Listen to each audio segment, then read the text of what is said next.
yenga namanyako ko complications z'abadde nazo munda nga tunoonya akalulu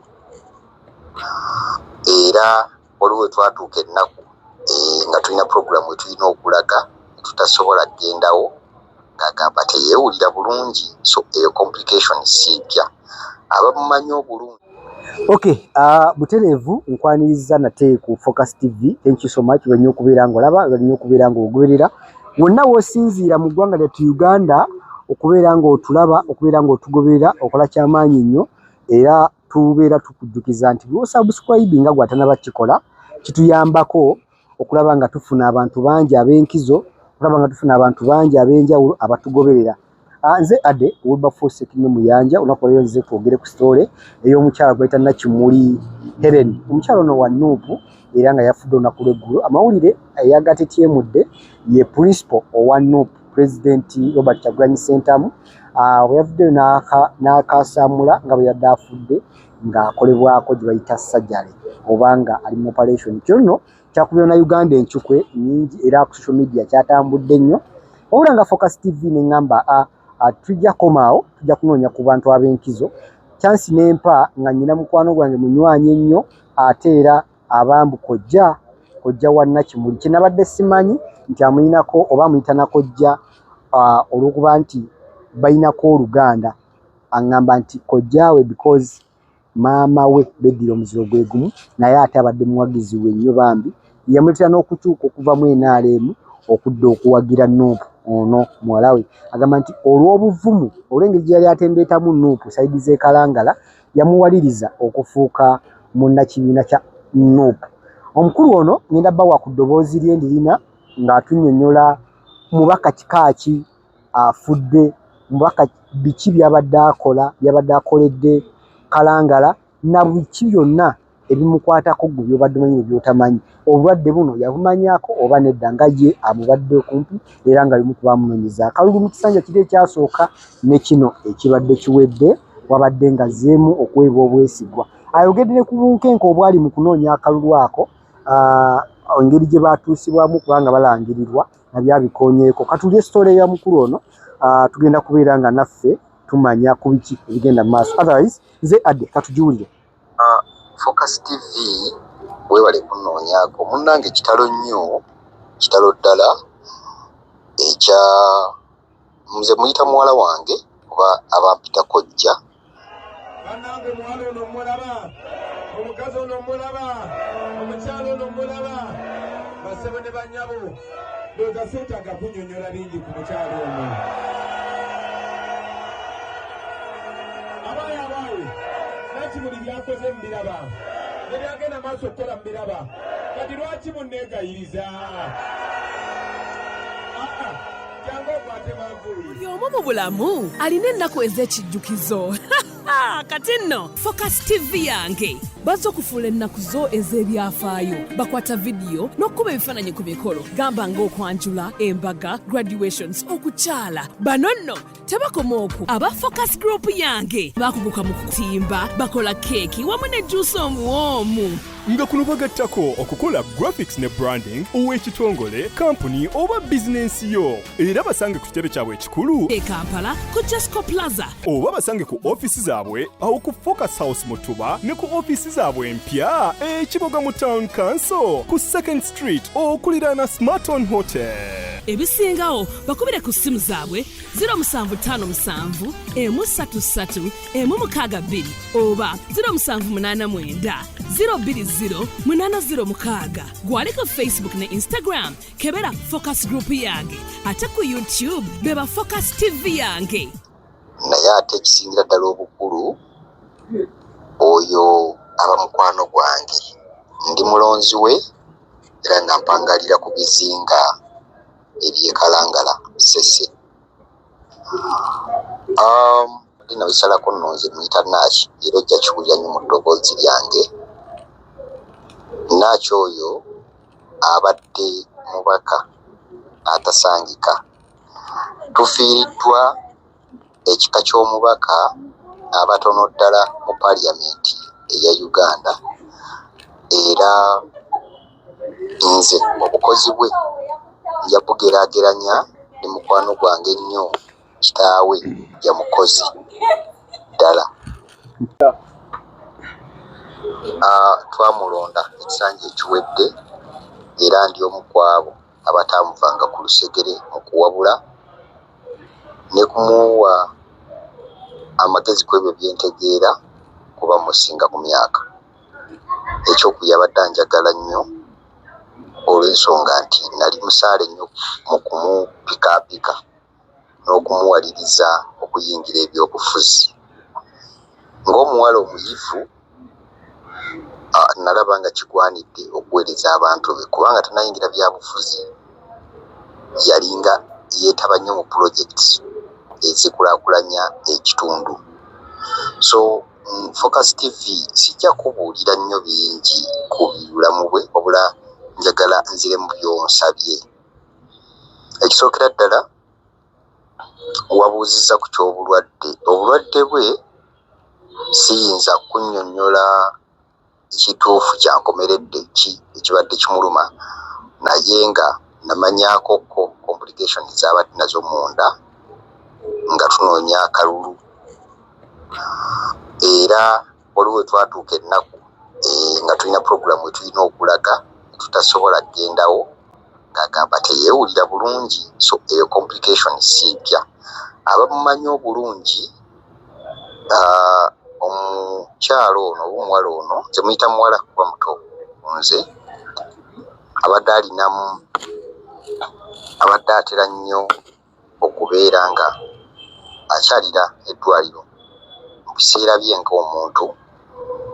Tujjukire nti mu bulamu alina omwana gumu, era omwana ogwo ogumu ogwegwo oguli mu secondary oba mu senior. Osobola okugeraageranya omwana ebbanga ly'amala otuuka mu senior nga tazzibwangako, ekitegeeza nti babaddewo ekitali kituufu mu bulamu bwe. Kirowooza nti abadde akyagala kibeere bwe kityo mpaka ku bbanga eryo, naye kibadde kikolebwa ndowooza olwa complications. So kitalo nnyo, kitalo ddala. Tuli mu nyiike y'amaanyi nnyo olw'okuviibwako omubaka, twasonga nti abadde mulamu era abadde ne vidiyo abagoberera emitimbagano gye, olwo vidiyo gye yata ng'ali ku lyato, yali ava sayidi zeno waffe Kalangala. Evidiyo eyo yasembayo okuteeka ku mutimbagano gwe, yankubirako ku ssimu nga ŋŋamba ne gy'alaga. So kinkubye enkyukwe y'amaanyi nnyo, era situmanyi oba tuliddamu okufuna omubaka ow'ekikula kino mu bulamu bwe. Nakyo ono abadde mwagazi nnyo ow'okuyambako ku bavubuka, era tujjukira mu biseera bya kampeyini yategekanga empaka z'emipiira mu bavubuka okubakumaakuma. Waliwo n'olusirika lwe yakola lweseererabira mu katawuni eno olw'okukebera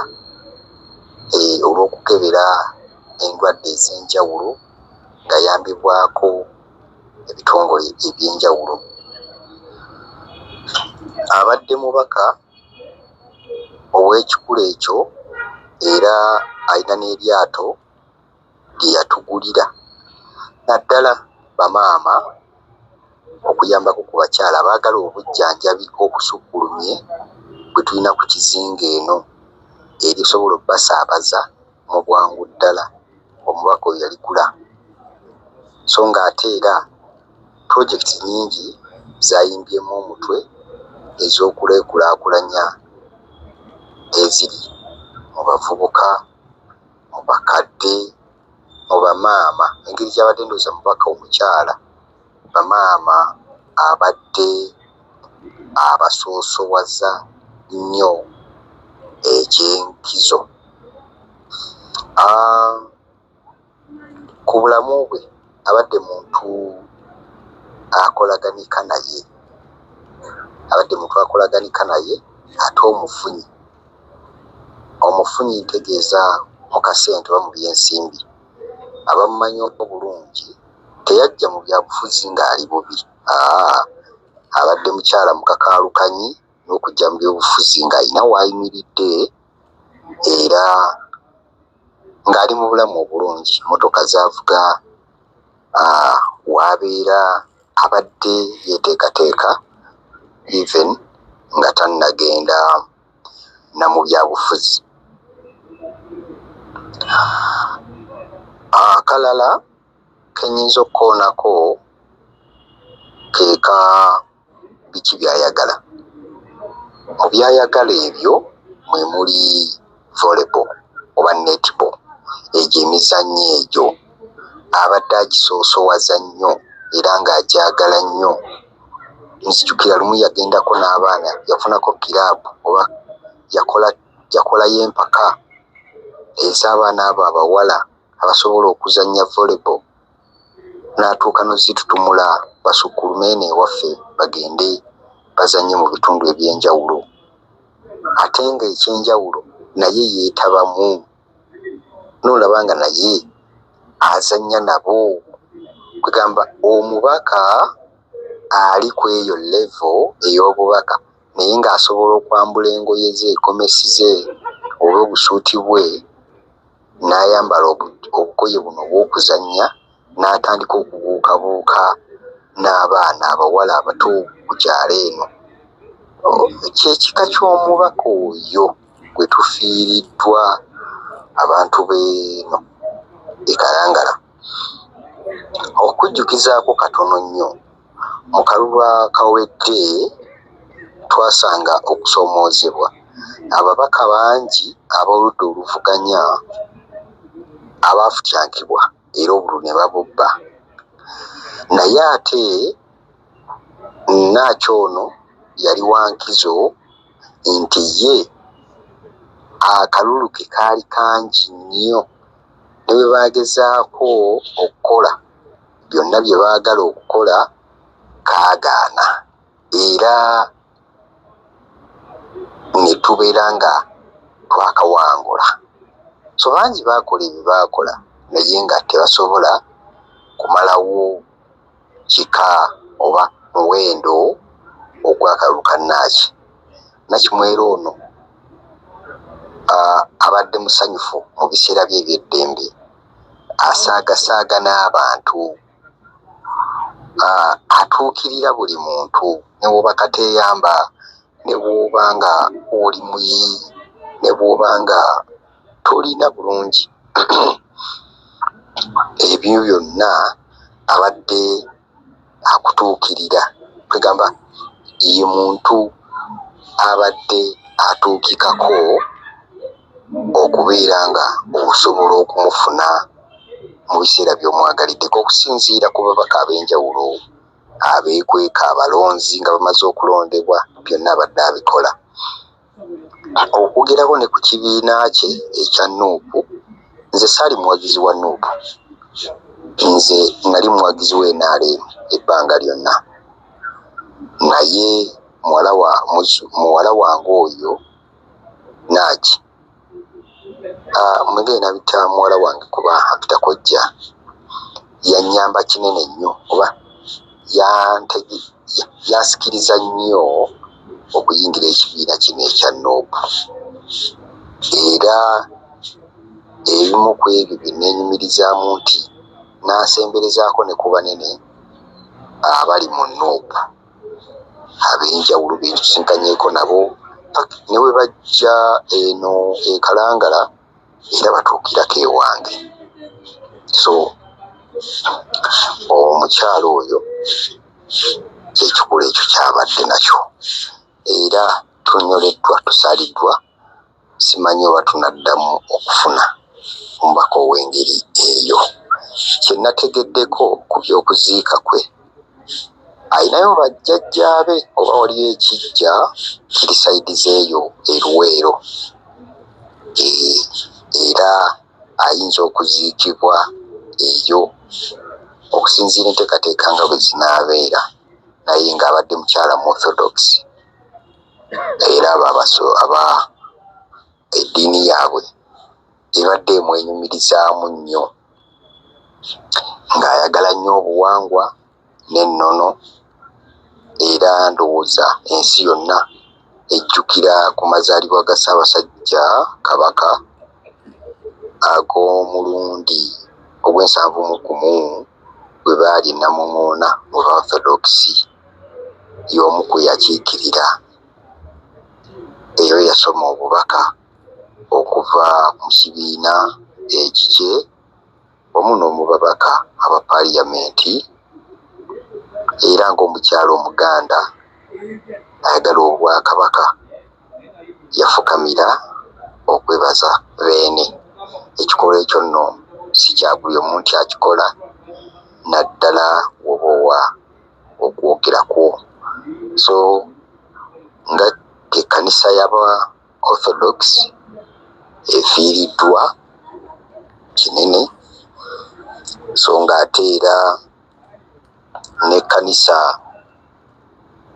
yonna awamu efiiriddwa omuntu ow'enjawulo.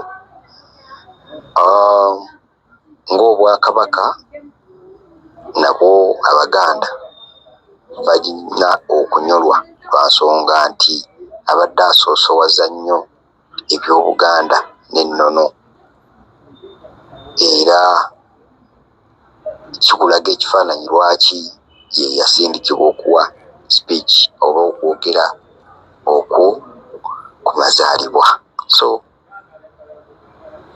byenyinza okwogera ku muwala wange oyo Naaki, Mukama tusaba buli ekyamusobako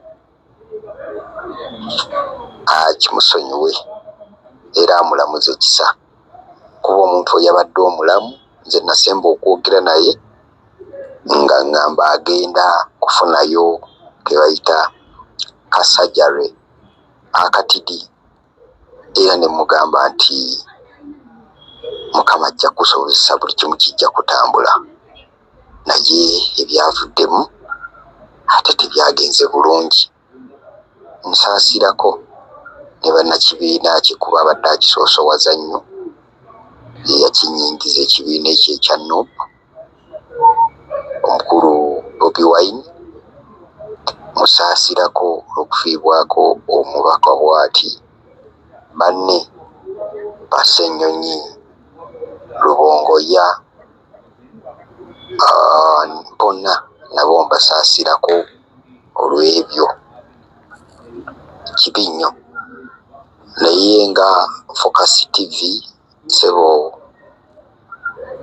ade Sekirime, omulimu gw'okola gwa ttendo, nkwebaza ntera okulabako ebintu by'oweereza, naye sigala ng'oweereza abantu.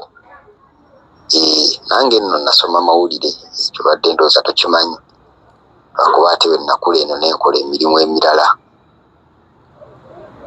naye nga amawulire nga manyidde ddala era nagakolako mu buvubuka, mu buto.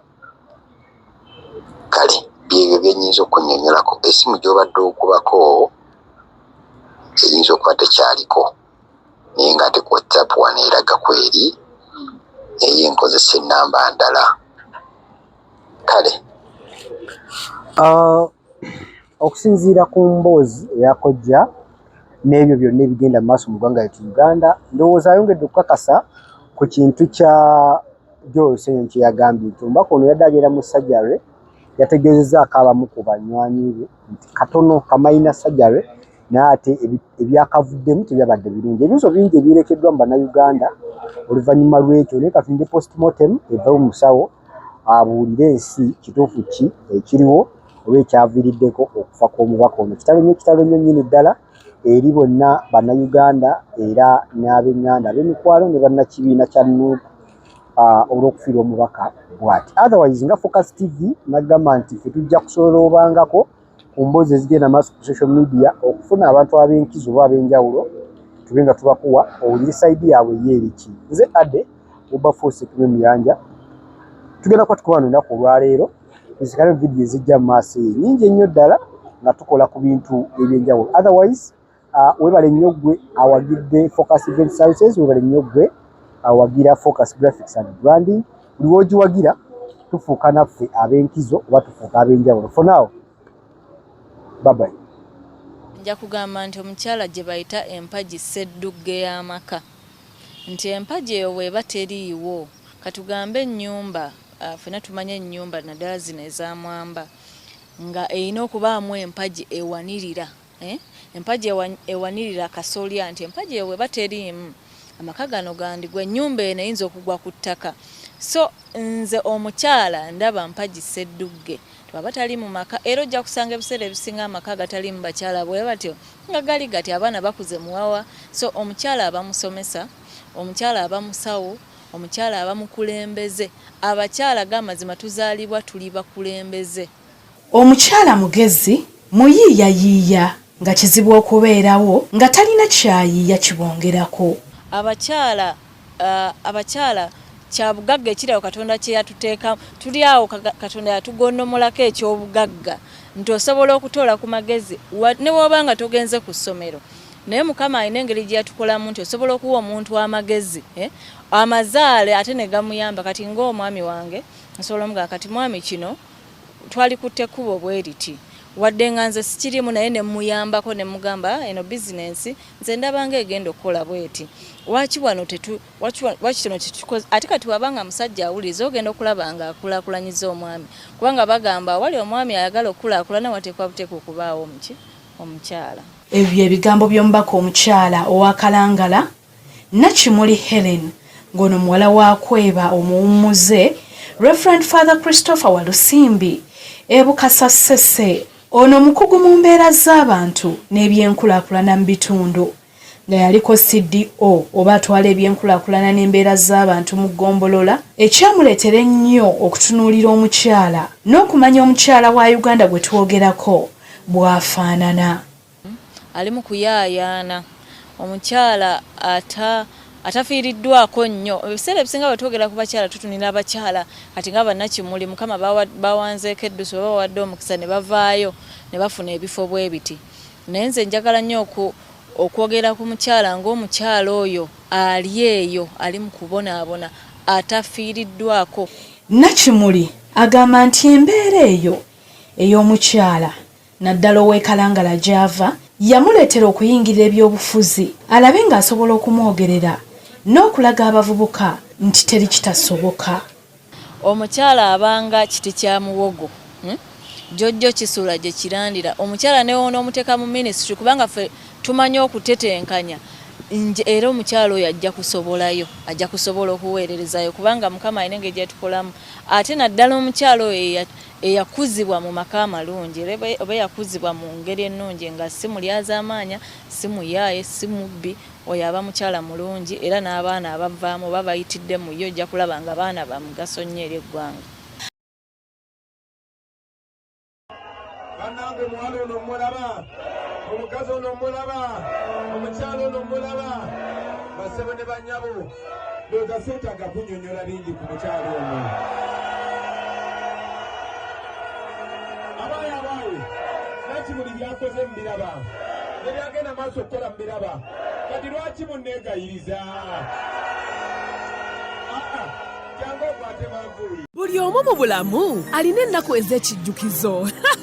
Kati nno Focus TV yange bazze okufuula ennaku zo ez'ebyafaayo, bakwata vidiyo n'okkuba ebifaananyi ku mikolo, gamba ng'okwanjula, embaga, graduations, okukyala. Bano nno tebakoma okwo, aba Focus Group yange bakuguka mu kutimba, bakola keeki wamu ne juice omuwoomu. Nga kuno bagattako okukola graphics ne branding ow'ekitongole, kampuni oba bizinensi yo. Era basange ku kitebe kyabwe ekikulu e Kampala ku Jesco Plaza, oba basange ku ofisi zaabwe awo ku Focus House Mutuba ne ku ofisi zaabwe empya Kiboga mu Town Council ku 2nd Street okuliraana Smarton Hotel. Ebisingawo bakubire ku ssimu zaabwe 0757 133 162 oba 0789 020 gwaliko Facebook ne Instagram kebera Focus Group yange, ate ku YouTube beba Focus TV yange.